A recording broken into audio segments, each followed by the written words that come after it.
way to becoming a college graduate. Wouldn't even stop to talk to the average kid. The type of Latina I'd sit and contemplate marriage with. Fuck the horse and carriage shit, her love was never for hire.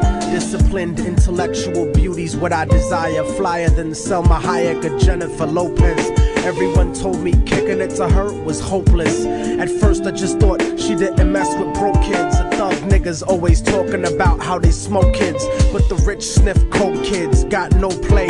I'm not even interested what her body language would say. Everyone around the way gave up trying to get in it, cause didn't matter how good your game was, she wasn't with it. All the block bitches was jealous but wouldn't admit it. Talk shit and deny to everyone that they did it, cause they regretted the long list of niggas that they let hit it.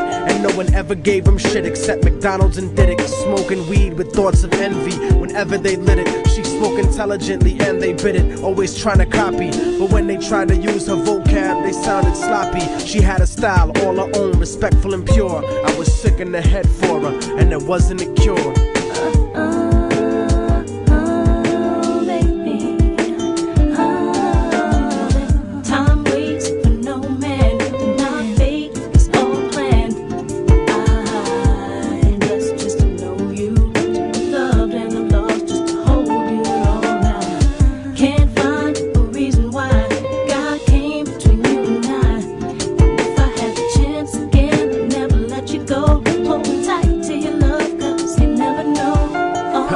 Brown and beautiful, yet empty and sad. I used to talk to her occasionally and she was glad that I wasn't just another nigga trying to get in it. So every now and then we'd stop and talk for a minute.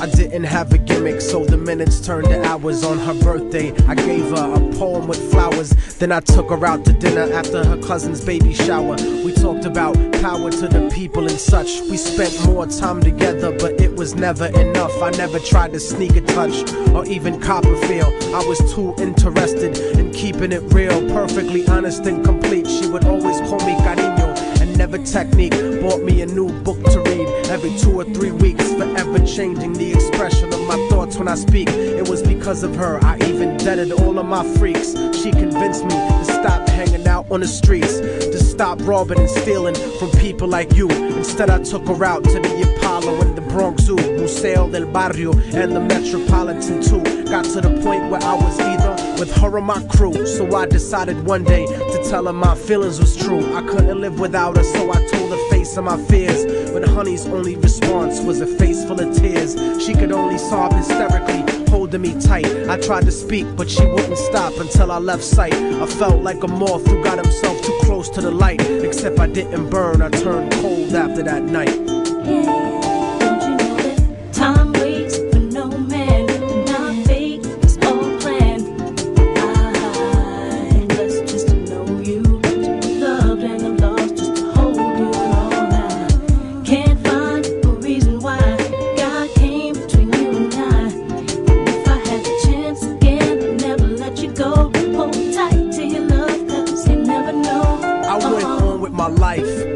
In my career, ended up locked up like an animal for a year, where the COs talk to you like they were the overseer. Then I got sent to the hole when my exit was near. At night in my cell, I'd close my eyes and I'd see her, hold her close in my dreams, but when I woke she disappeared. Just an empty cell until the state gave me parole. In the summer came back intact and on track, but the fact of the matter is I still felt cold. Even after my mother hugged me crying at home, my real niggas would catch me thinking out of my zone, fucking lots of different women, but I still felt alone. Relatively well known around the New York underground, but I kept thinking of her and how we used to be down. The sound of her voice and the beautiful smell of her hair, though gone physically, somehow it was still there. I had to do something because the shit was too much to bear. So I went and visited the building where she used to live. The world looks a lot different after you do a bid. Your way of life done changed, while primitive minds are still stuck in the same game. Like her cousin who was on the corner slinging cocaine, stepped in the lobby and tapped the button next to her last name. Her mom buzzed me up and hugged me up like a mother order, but her facial expression changed when I asked about her daughter. No man, my fate is all planned. I just to know you, to be loved and the lost, just to hold you all night. Can't find a reason why God came between you and I.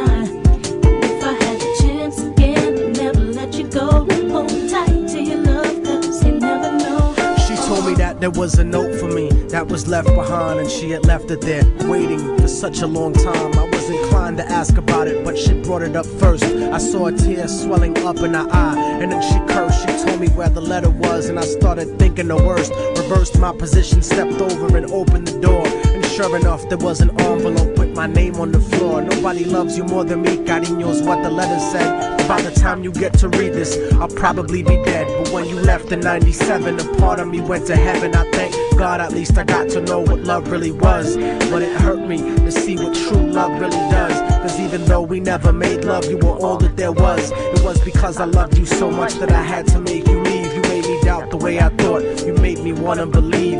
And then I slipped up and I let you get close to me. It was hard to not be openly when people spoke to me. This was not the way I thought my life was supposed to be. Baby, don't you see? I had a blood transfusion that left me with HIV. Hope didn't exist for me since late in 1993. I died a virgin. I wish I could have given myself to you. I cried in the hospital cause there was no one else but you. Promise that you'll meet me in paradise inevitably. No matter what, I'll keep your love forever with me. What happened for the rest of the day is still a blur, but I remember wishing that I was dead instead of her. She was buried on August 3rd. The story ends without a sequel, and now you know our technique. Don't fucking fall in love with people. Hold the person that you love closely if they're next to you. The one you love, not the person that simply has sex with you. Appreciate them to the fullest extent, and then beyond, cause you never really know what you got until it's gone.